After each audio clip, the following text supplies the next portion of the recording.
The courtroom went silent as investigators revealed the one detail that changed everything. For months, detectives had worked to understand how a young woman who had disappeared in Massachusetts ended up at a remote pond in Rhode Island. They followed phone records, reviewed surveillance footage, examined forensic evidence, and rebuilt the final hours of her life minute by minute. But one question remained at the center of the investigation. Who would want Leila Duarte Daloo gone, and how far would they go to hide the truth? On a freezing December morning in 2022, a quiet fishing spot known as Carbuncle Pond became the starting point of one of Rhode Island's most disturbing homicide investigations. What first appeared to be an unexplained discovery soon became a complex case involving hidden relationships, conflicting stories, and a trail of evidence that stretched across state lines. Investigators would eventually uncover a timeline involving 3 people, 1 vehicle, and a series of decisions that prosecutors argued revealed a carefully planned crime. But before the truth came out, Leila's family spent days searching for answers, hoping that the woman they loved would somehow come home. Leila was not just a name in a police report. She was a woman who had built a new life in America, worked hard for her future, and was preparing for the arrival of her first child. Those who knew her described someone who valued family, education, and helping others. So how did her life end at a secluded Rhode Island pond? What happened during those final hours, after she entered a vehicle in Brockton, Massachusetts? And how did investigators piece together a case where the most important witnesses were the very people accused of being involved? Before we continue, please be aware that this documentary covers a real homicide investigation involving violence and the death of a pregnant woman. We will focus on verified facts, evidence, and the investigation while avoiding unnecessary graphic details. Welcome back. To everyone who has supported this channel through your comments, likes, shares, and subscriptions, thank you for helping us continue telling these stories and keeping victims remembered. If you value carefully researched true crime documentaries, subscribe and let us know where you're watching from. Now, let's begin the story of Leila Duarte Daloo. Before Leila Duarte Daloo became known through the investigation that followed her death, she was simply a woman working to build a better life. Leila was born in Cape Verde, an island nation located off the coast of West Africa. Like many people who leave their home country in search of greater opportunities, Leila carried with her the values she was raised with: determination, family, and the belief that education could create a different future. Those who knew Leila described her as someone who was quiet but strong. She was not the type of person who needed attention. Instead, she was known for her kindness, patience, and willingness to help others. Her family remembered her as a person who cared deeply about the people around her and who often put the needs of others before her own. Approximately 6 years before her death, Leila moved to the United States. Starting over in a new country required courage and adjustment. She had to build a new support system, adapt to a different environment, and create stability away from the home she had always known. But Leila was determined. Rather than allowing the challenges of a new life to stop her, she focused on creating opportunities for herself. She continued her education and worked toward establishing a successful career. Her dedication eventually led her to earn a master's degree in business law, an achievement that reflected years of commitment and sacrifice.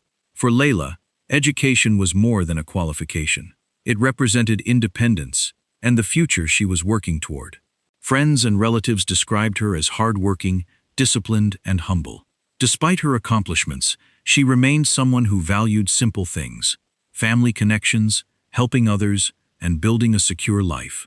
Her sister Katie, who lived in Portugal, later remembered Leila as a kind and caring person. To her family, Leila was not defined by the tragedy that happened to her. She was a daughter, a sister, and someone who had spent years creating a life she could be proud of. Professionally, Leila had achieved something many people spend years trying to accomplish. But outside of her career, she had another dream that mattered just as much. She wanted a family of her own. Leila hoped to experience the stability, love, and connection that came with building a home and raising children. It was a personal goal that shaped many of the choices she made in the years leading up to her death. By 2022, Leila believed she was moving closer to that dream. She had entered a relationship with Gary Gromkiewicz, and the couple eventually became engaged. When Leila discovered she was pregnant, she believed she was entering one of the most important chapters of her life. To those around her, it appeared that everything she had worked for was finally coming together. A new country, a successful education, a promising future, and the possibility of becoming a mother. But beneath that hopeful picture, serious problems were developing in her relationship. Problems that would later become a central part of the investigation into her death. To understand what happened to Leila, investigators would first need to examine the complicated relationship between her, Gary Gromkiewicz, and the events that unfolded in the months before that cold December night. When Leila Duarte Daloo met Gary Gromkiewicz, she believed she had found someone who could share the future she had been working toward. The relationship developed quickly. According to investigators, what began as a romantic connection soon became serious, and Gary eventually proposed to Leila. The engagement represented more than just a commitment between two people. For Leila, it appeared to be the beginning of the family life she had always hoped to build. Then came news that changed everything. Leila discovered she was pregnant. At the time, she was approximately 2 months pregnant, and those close to her believed she was excited about becoming a mother. After years of building a life for herself in the United States, this seemed like the next major chapter she had been waiting for. But while Leila was preparing for a future with Gary, Gary's own personal life was far more complicated. Before meeting Leila, Gary had been involved in a long-term relationship with another woman named Miranda. Their relationship had lasted for years and had gone through multiple periods of separation and reconciliation. It was during one of those periods when Gary and Miranda were apart that he met Leila. At first, the new relationship appeared to move forward. Gary and Leila became engaged, and the pregnancy created the expectation that they would build a family together. However, investigators later learned that Gary never fully separated himself from his past relationship. As the reality of becoming a father approached, tensions began to grow. Gary was now facing a situation where his decisions would affect multiple people: Leila, Miranda, and the child he was expecting. The relationship between Gary and Leila began to deteriorate. According to evidence presented later in court, Leila became aware that Gary still had feelings for Miranda. This created conflict between the couple, as Leila wanted clarity about their future and Gary's commitment. Eventually, the engagement ended. Leila returned the engagement ring and appeared ready to move forward without the marriage she had originally hoped for. She was prepared to raise her child, even if Gary was no longer going to be her partner. But the situation remained complicated. At some point before her death, Gary and Leila reconnected. The relationship was no longer the same as it had been in the beginning, but there was still communication between them as they faced the reality of having a child together. During later interviews with investigators, Gary discussed conversations he had with Leila about Miranda. He acknowledged that Leila questioned whether he still loved his former partner. Asked me if I still love Miranda. I said, yes, I love you both differently. Miranda and I have a lot more history together. So she asked me if I want to be with Miranda. I said, I do, but I want our baby to have both parents in the household. So we talked for a while. We both agreed that a marriage for the sake of the baby wouldn't be good. Gary reportedly admitted that Miranda and Leila represented two different parts of his life. He described having a long history with Miranda, while also wanting to be involved in his unborn child's life. For prosecutors, these relationship conflicts became an important part of understanding the possible motive behind the crime. Their argument was that Gary was facing a problem he could not easily solve. He wanted to return to his previous relationship with Miranda, but Leila's pregnancy meant he would still have a permanent connection to her. Prosecutors alleged that instead of accepting that responsibility, Gary made a decision to remove the situation entirely. The defense, however, disputed that interpretation. They argued that investigators were turning relationship problems into a motive, without proving that Gary planned or participated in Leila's death. A motive alone would never be enough to convict someone. Investigators needed evidence that connected Gary and anyone else involved to what happened on the night Leila disappeared. That evidence would come from a combination of surveillance footage, phone records, forensic testing, and the timeline investigators built from the final hours of Leila's life.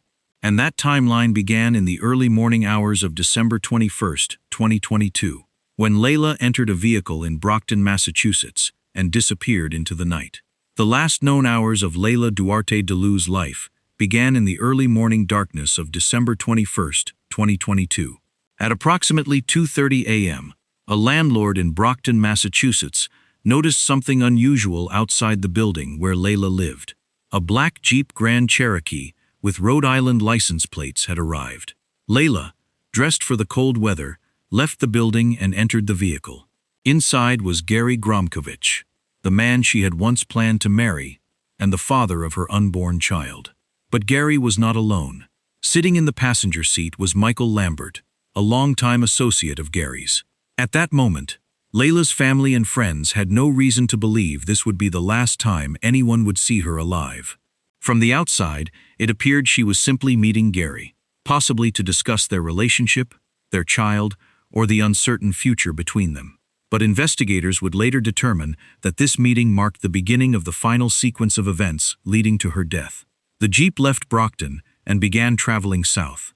The vehicle itself would later become one of the most important pieces of evidence in the case. Investigators used multiple sources of information to reconstruct the journey, including surveillance footage, cell phone records, and digital location data connected to Leila, Gary, and Michael. The first major stop occurred at a gas station. Surveillance footage captured Michael Lambert getting out of the Jeep and entering the store. Investigators later identified him wearing a blue hoodie, camouflage pants, and black Puma sneakers. The driver was identified as Gary Gromkiewicz. The footage did not clearly show Leila inside the vehicle because of the Jeep's tinted windows, but investigators were able to confirm that her phone was traveling with the vehicle during this period. After leaving the gas station, the Jeep continued into Rhode Island. According to prosecutors, the movements of the three phones became one of the strongest parts of the timeline.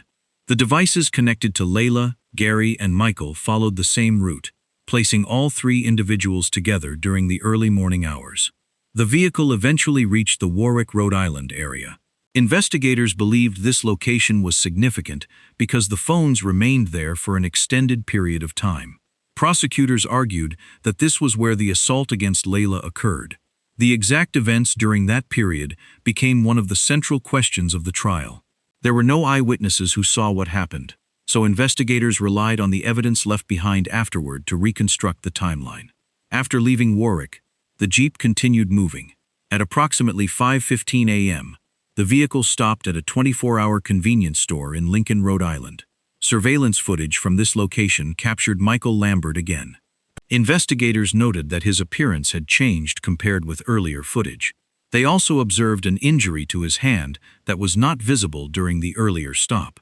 For prosecutors, this became another detail that supported their argument that something significant had happened before the Jeep arrived at the store. The vehicle then continued toward Coventry, Rhode Island. By approximately 6 a.m., investigators placed the Jeep near Carbuncle Pond, the remote wooded area where Leila's body would later be discovered. The vehicle remained there for a period of time before leaving. Later that morning, Leila's phone stopped communicating with nearby cell towers. Investigators believed this marked the end of the digital trail connected to her device. But the investigation did not end there. Another important part of the timeline involved Gary's phone. According to investigators, his device later became active near the home of Miranda, his former long-term partner. Surveillance footage from that area captured the Jeep arriving. Investigators said a person wearing a red shirt exited the vehicle and removed an item from the trunk before entering the home. Prosecutors argued that these actions were part of an attempt to dispose of or conceal evidence. The defense offered different explanations for these events.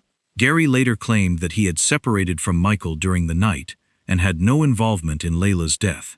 He argued that Michael was responsible and that he had been unaware of what was happening. However, investigators believed the evidence told a different story. The movement of the Jeep, the location data from the phones, the surveillance footage, and the forensic evidence discovered later.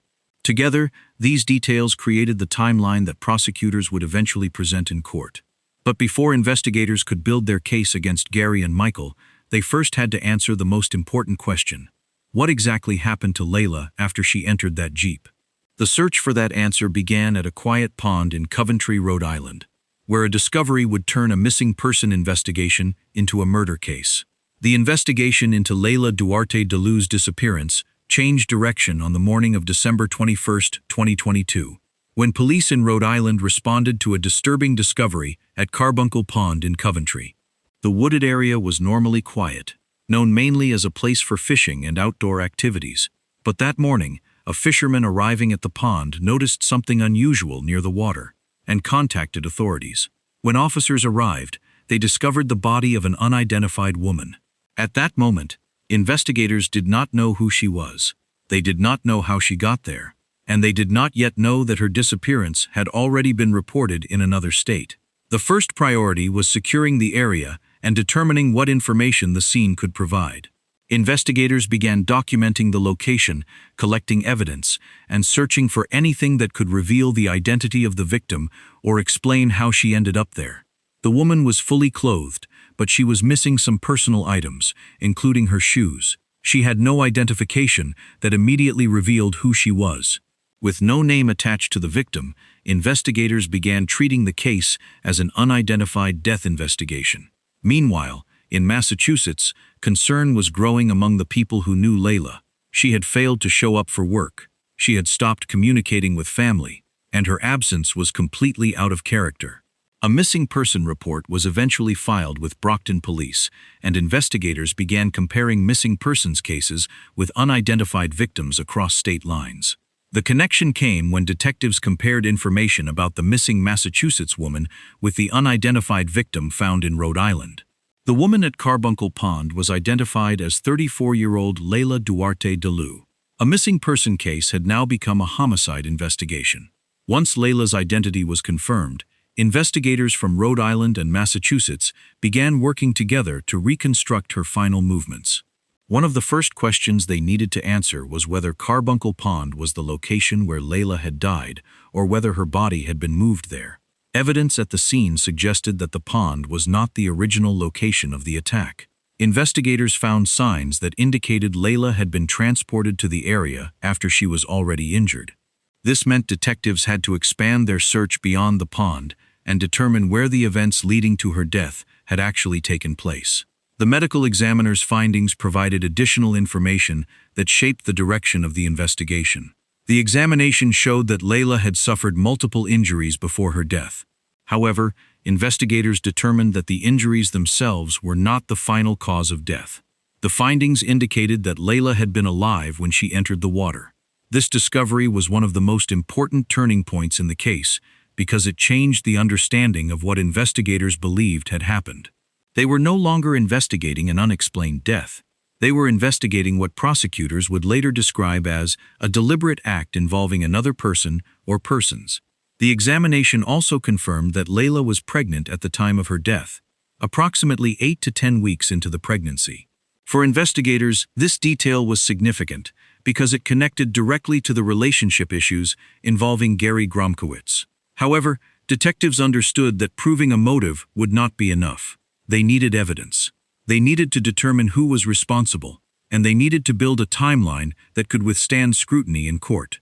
Investigators began examining every possible connection surrounding Leila's final hours. They looked at the people closest to her.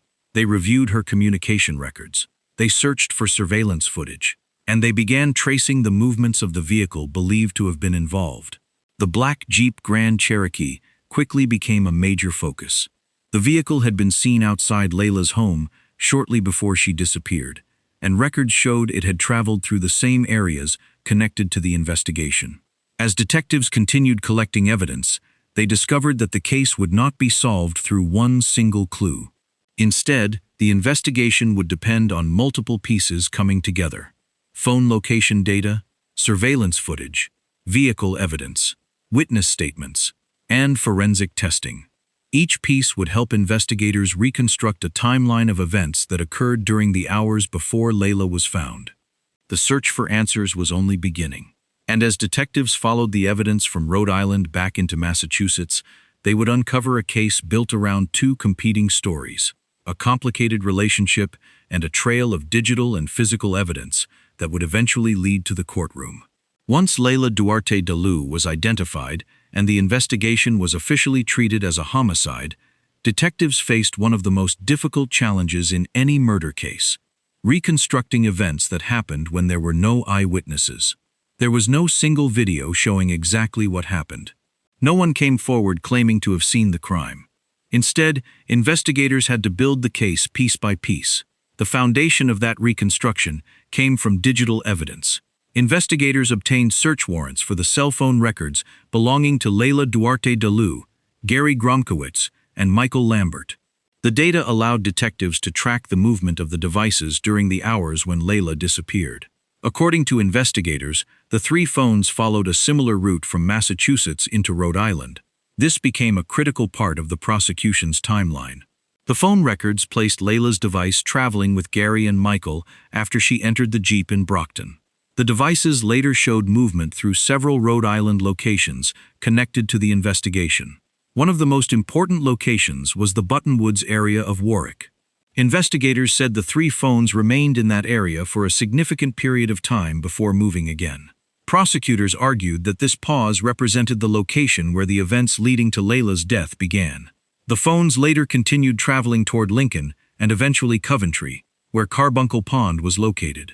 For investigators, the location data helped establish something important. Leila, Gary, and Michael were together during the critical hours of the investigation. However, digital evidence alone was not enough. Detectives needed physical evidence and independent confirmation that supported the phone timeline. That came through surveillance footage. Investigators searched businesses and neighborhoods along the route taken by the Jeep. One of the first important recordings came from a gas station. The surveillance footage showed Michael Lambert getting out of the Jeep and entering the store. He was wearing clothing that investigators later used to track his movements, including camouflage pants, a blue hoodie, and black Puma sneakers. The driver of the vehicle was identified as Gary Gromkiewicz. Although Leila was not clearly visible because of the vehicle's tinted windows, investigators were able to connect her presence through her phone data. This footage confirmed that the Jeep connected to the investigation was traveling with both men during the early morning hours. Another significant piece of surveillance came from a convenience store in Lincoln, Rhode Island. At approximately 5:15 a.m., cameras captured Michael Lambert again. Investigators noted that his appearance had changed from the earlier footage. They also observed what they described as a visible injury to his hand. Prosecutors later argued that this change in appearance and the injury were suspicious because they occurred during the same timeline in which they believed Leila was attacked. The vehicle became one of the most important pieces of evidence in the case. Investigators believed the Jeep was central because it connected the suspects, the victim, and the route taken during the night. During their examination of the vehicle, forensic investigators discovered evidence they believed connected Leila to the Jeep. One major discovery involved the vehicle's trunk area. Testing revealed blood evidence inside the Jeep. DNA analysis identified a profile matching Leila Duarte Daloo. For prosecutors, this evidence directly challenged Gary's later claim that he was not involved in what happened to Leila. They argued that if Gary had truly left before the crime occurred, as he later claimed, there would be no explanation for Leila's DNA being found inside the vehicle. The defense challenged the interpretation of the evidence and argued that investigators had not proven exactly when or how the DNA was deposited. But prosecutors argued that the forensic findings matched the larger timeline they had presented. Investigators also focused on items connected to the Jeep's movements after Leila's death. During their investigation, police recovered a Puma sneaker believed to belong to Michael Lambert. The shoe was found after surveillance, and vehicle tracking suggested that something had been discarded from the Jeep. Although investigators were unable to recover usable DNA from the shoe, they argued that the act of disposing of an item connected to Lambert's clothing was significant. They also recovered additional vehicle-related evidence, including a cargo liner from a Jeep Grand Cherokee. Testing revealed traces consistent with blood evidence. Each discovery added another piece to the reconstruction of events. Another major part of the prosecution's case involved digital activity connected to Gary Gromkiewicz. Investigators reviewed electronic records and found searches they believed were related to avoiding phone tracking or detection. The prosecution argued that these searches showed planning and an attempt to interfere with investigators' ability to reconstruct the timeline. The defense disputed that conclusion, arguing that investigators were interpreting the searches in a way that supported their theory. The meaning of those searches became one of the issues the jury had to consider. By the time the investigation reached trial, prosecutors had built their case around a combination of evidence rather than one single discovery. The phone records showed movement. The surveillance footage confirmed locations and appearances. The Jeep evidence connected Leila to the vehicle. The DNA findings provided a physical link. The digital evidence supported the argument that someone had attempted to avoid detection. And the statements made by the suspects created additional questions for investigators. The prosecution's argument was that these pieces did not exist separately. Together, they created a timeline showing what happened before, during, and after Leila's disappearance. But the defense teams had a different interpretation. They argued that the evidence was circumstantial and that investigators had not proven exactly what happened inside the vehicle or who was responsible for each action. The final decision would belong to the jury. Before that happened, however, investigators still had to examine one more important part of the case: the stories told by Gary Gromkiewicz and Michael Lambert themselves. As investigators continued building their case, they eventually turned their attention to the two men who were believed to be connected to Leila Duarte Daloo's final hours. Both Gary Gromkiewicz and Michael Lambert would offer explanations of what happened that night. But investigators found problems with both accounts. Initially, Gary did not provide investigators with a detailed statement and requested an attorney. However, after being charged, he later agreed to speak about his version of events. Gary's central claim was that he was not responsible for Leila's death. Instead, he blamed Michael Lambert. According to Gary, he had only been involved in giving Michael a ride and did not know that anything criminal was going to happen. He claimed that after they arrived in Rhode Island, an argument developed, and that he eventually separated from the group. Gary told investigators that he left the Jeep and walked away, leaving his phone behind inside the vehicle. He claimed he spent hours walking through the cold before eventually making his way to Miranda's home. He also attempted to explain why his phone activity appeared unusual during the timeline investigators were examining. Gary argued that he had no involvement in what happened to Leila and that Michael was solely responsible. However, detectives questioned several parts of his story. They pointed to the phone records, showing his device remained connected to the timeline of events. They also questioned how his vehicle could contain evidence connected to Leila if he had left before the crime occurred. For investigators, Gary's explanation created more questions than answers. Michael Lambert initially took a different approach. During questioning, he denied knowing anything about Leila's disappearance and suggested that investigators were incorrectly focusing on him. However, detectives presented him with evidence that placed him with Gary during the relevant time period. They showed surveillance images from the gas station and explained that cell phone records connected him to the Jeep. Investigators also questioned him about the route taken that night and the evidence collected afterward. As the interview continued, Lambert's position became more difficult to maintain. Once detectives confronted him with the evidence, he eventually requested an attorney and ended the interview. One of the biggest issues investigators faced was that both men attempted to distance themselves from responsibility. Gary argued that Michael acted alone. Michael denied involvement. But prosecutors later argued that the evidence showed both men were connected through the same vehicle, the same timeline, and the same sequence of events. Investigators believed the two accounts were not consistent with the physical evidence they had collected. The phone records placed them together. The Jeep connected them to Leila, and their actions afterward became a major focus of the prosecution's argument. For detectives, the challenge was not simply determining whether Gary or Michael had provided an explanation. The challenge was proving what the evidence showed despite those explanations. The investigation relied on facts that could be independently verified: surveillance footage, digital records, forensic testing, witness statements, and the timeline created from the movement of the vehicle. By the time the case reached court, prosecutors argued that both men had attempted to avoid responsibility by blaming each other. The defense teams, however, maintained that reasonable doubt remained and that the evidence did not prove their clients were guilty. The question would now move from investigators to the courtroom.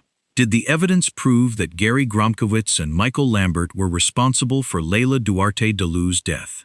The trial of Gary Gromkiewicz and Michael Lambert began in January 2025 and became one of Rhode Island's most closely followed criminal cases. From the beginning, the trial presented an unusual challenge. Both defendants accused the other of being responsible for Leila Duarte Daloo's death. Gary's defense argued that Michael Lambert was the person who committed the crime. Michael's defense argued that investigators had unfairly focused on him because of his criminal history, and that the evidence did not prove his involvement. Because both men were presenting separate defenses against the same set of facts, the court took an uncommon approach. A dual jury system was used. Two separate juries sat in the same courtroom. One jury evaluated the evidence against Gary Gromkiewicz. The other evaluated the evidence against Michael Lambert. Both juries heard the same witnesses, reviewed the same evidence, and listened to the same arguments, but each had to independently decide whether the prosecution had proven guilt beyond a reasonable doubt. Prosecutors built their case around the idea that Leila's death was not the result of one person acting alone. They argued that the evidence showed cooperation between Gary and Michael. The prosecution presented the timeline created from cell phone records, surveillance footage, and vehicle data. They argued that the evidence showed Leila entered the Jeep in Brockton, traveled with both men into Rhode Island, and remained connected to their movements throughout the night. One of the strongest parts of the prosecution's case was the forensic evidence found inside the Jeep. Investigators testified about DNA evidence connected to Leila that was recovered from the vehicle. Prosecutors argued that this evidence directly connected her to the Jeep during the period when they believed the crime occurred. They also focused on actions after Leila's death. The state argued that the disposal of items, changes in clothing, and efforts to distance themselves from the timeline showed consciousness of guilt. The prosecution's argument was that the case was not based on one piece of evidence. Instead, it was a combination of multiple facts that created a clear picture of what happened. Gary Gromkiewicz's defense focused heavily on the argument that Michael Lambert acted alone. His attorneys argued that the state's case relied on assumptions rather than direct proof. They pointed out that there were no eyewitnesses to the attack and no video footage showing exactly what happened. The defense argued that investigators were attempting to connect Gary to a crime simply because he had a complicated relationship with Leila and because he was connected to the vehicle. They maintained that Gary's explanation, that he had separated from Michael before the crime occurred, created reasonable doubt. Michael Lambert's defense took a different approach. His attorneys argued that police focused on him because of his past criminal conviction. They suggested that investigators viewed him as the obvious suspect because of his history rather than because of evidence proving he was responsible. The defense argued that suspicious behavior after the crime did not automatically prove murder. They maintained that fear, confusion, or panic could explain some of his actions. Several witnesses played important roles during the trial. Miranda, Gary's longtime former partner, testified about the relationship history between herself, Gary, and Leila. Her testimony helped prosecutors explain the relationship conflict they believed provided a motive. The jury also heard testimony connected to the investigation, including evidence specialists who explained the phone records, surveillance footage, and forensic findings. Another important witness was April Bateman. Gary had suggested that witnesses could support his claim that he had been away from the Jeep and not involved in Leila's death. However, April testified that Gary had approached her about becoming a witness for him and that she chose to cooperate with investigators instead. Prosecutors argued that this damaged Gary's credibility and suggested an attempt to create an alternative explanation after the fact. After hearing the evidence and closing arguments, both juries began deliberating. The decision would determine whether the state's evidence was strong enough to hold both men responsible. On January 18, 2025, both juries returned with their decisions. Both Gary Gromkiewicz and Michael Lambert were found guilty of first-degree murder and conspiracy. The verdict confirmed the prosecution's argument that the evidence showed both men were involved in Leila's death. During sentencing, prosecutors requested the strongest possible punishment. They emphasized the seriousness of the crime and argued that both men should receive sentences that would permanently remove them from society. They also highlighted Michael Lambert's previous violent criminal history and argued that his actions showed a continuing danger. The court ultimately sentenced both Gary Gromkiewicz and Michael Lambert to life in prison without the possibility of parole. Even after the verdict, Gary continued to maintain his innocence. He challenged his conviction and criticized his legal representation, arguing that his defense had failed to properly present his side of the story. However, the court upheld the outcome. After years of investigation, the trial had reached its conclusion.